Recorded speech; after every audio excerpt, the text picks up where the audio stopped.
Hello, my name is Brother Franco Taylor, and welcome to the third part of the series, The 8 Natural Doctors or the 8 Natural Secrets to Good Health.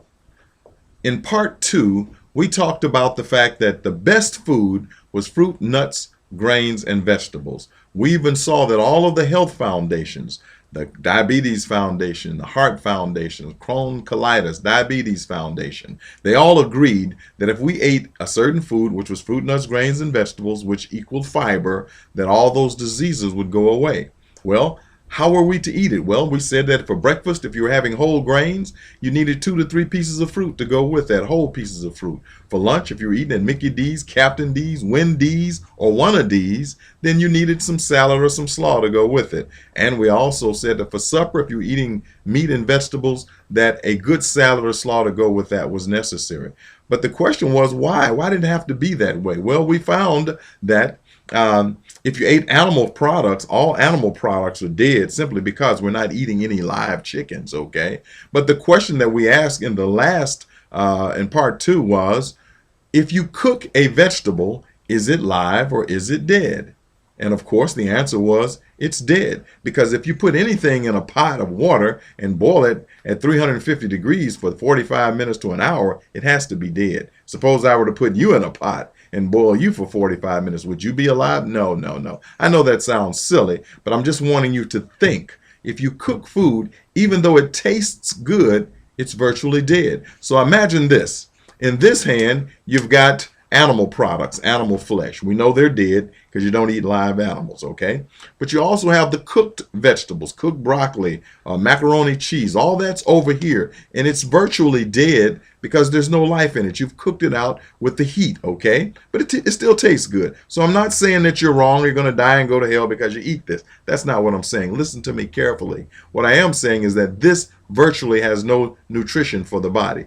But over in this hand, you've got green leaf lettuce, you've got cucumbers, you've got bell pepper, you've got tomatoes, you've got celery, you've got carrots, you've got broccoli and cauliflower uncooked like you would put in a salad. You also have apples, peaches, pears, bananas, grapes, raisins, mangoes, plums, all these live foods. So now look at this. You've got 2 plates of food. You've got the animal food and the cooked foods over here. You've got all the live fruits and vegetables over here. Which side has enzymes that's going to help your body digest the whole meal? You got it, the live side. Which side has minerals that's going to build your muscles, your joints, your ligaments, and your tendons? The live side. Which side has fiber that's going to make all of it pass through the body? The live side. Which side has vitamins? Vitamins, life, that's going to build your immune system? The live side. Which side do people eat the most of? The dead side, the cooked side. You got it. So again, I'm not saying you can't eat this, but if you're going to eat this, you must have some of this to go with it. How much, people ask me, how much live should I eat? I don't know. How much life do you want? How much healing do you want? How far down do you want your blood pressure to go? How far down do you want your sugar level to go? How far down do you want your waistline to go? How far up do you want your energy level to come? Are you getting this? You cannot, America, listen to me. World, listen to me. You cannot have good life if you're eating basically dead food. Are you getting this? Again, I'm not saying you can't eat this, but if you're going to eat dead food, you must have live food to go with it because the body was designed for live food. You need nutrients. Plus, there were no George Foreman grills and there were no microwave ovens in the Garden of Eden. So the first food that was eaten raw food, folks. So again, eat the live food. God gave you taste buds. Enjoy your live food, but you must eat some enjoy your cooked food, but you must have some live food to go with it. Are you getting this? If you're eating, again, breakfast, lunch, supper, even if you're eating a snack, popcorn, nuts or something, you need some fruit to go with it because the living enzymes in the fruit will help your body digest even the snack, okay? So whatever you're eating, and you'll find out as you begin to get more nutrients, more live food, that you'll want less and less of this because all the things that you want, like your weight going down, your sugar level going down, your blood pressure going down, all of that will begin to happen. The diseases in your body will begin to diminish as you begin to eat more live food. Why? Because the owner's manual said so. The creator himself gave you live food. And in the beginning, you all know there were no hot dog bushes, there were no hamburger vines, and there sure in the world wasn't any chitlin trees, okay? Again, just food for thought. I want you to laugh, but I want you to think about it. You need more live food to go with the dead food if you're going to have good life. Are you getting this? How do you do it? You also want to make sure that you take time to chew your food. You have to chew the food well. Remember, we're the only animals on the planet that have taste buds. Animals can't taste their food. They wolf it down.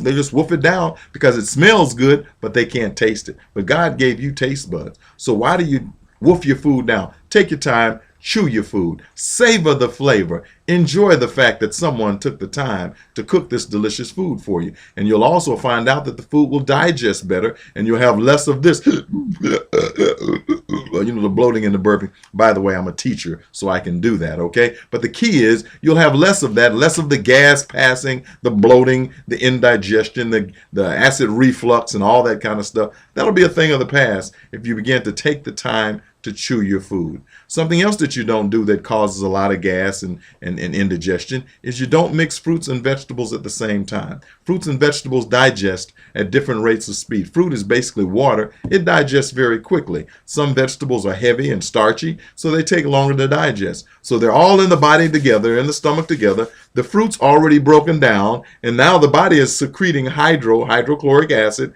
onto the fruit, onto the vegetables to break them down. The fruit's already broken down, so what happens?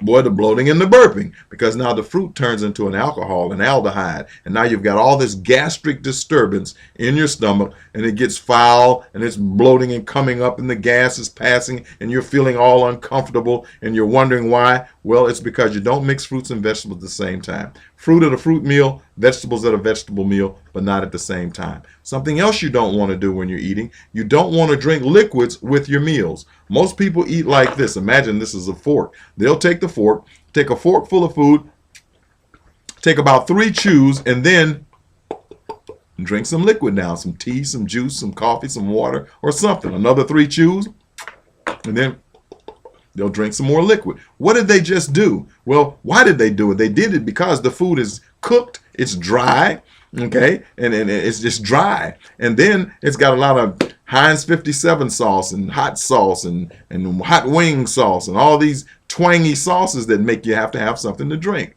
But the key is your body is secreting hydrochloric acid to break the food down. Hydro means water. It's a weak acid. Now, the body is trying to break this food down, the hydrochloric acid, then you turn around and drink your water, your tea, your coffee, your Coke down. What did you just do to that acid? Well, you diluted it. So if you diluted the acid that's going to break down the starches and the fats and the proteins, what's going to break down the food now? Nothing. What's going to happen to it? It's going to sit there in your stomach. It's going to rot. It's going to putrefy. It's going to turn into sewage. It's going to be a catastrophic foul matter. And sometimes it gets so strong, you have to blow it over here to keep the person on this side from smelling it because it's like past gas coming out of your mouth. You know what I'm talking about. Why does that happen? How can it be so foul out here without being foul in here? It can't be. It's foul in here. It's no longer food. It's catastrophic to the body. That's why the body tries to throw it back up. Are you getting this? The body is sometimes wiser than we. It knows it needs to get it up. And you say, oh God, I don't want to throw up. The body's trying to get it up because it needs to come up. So bottom line,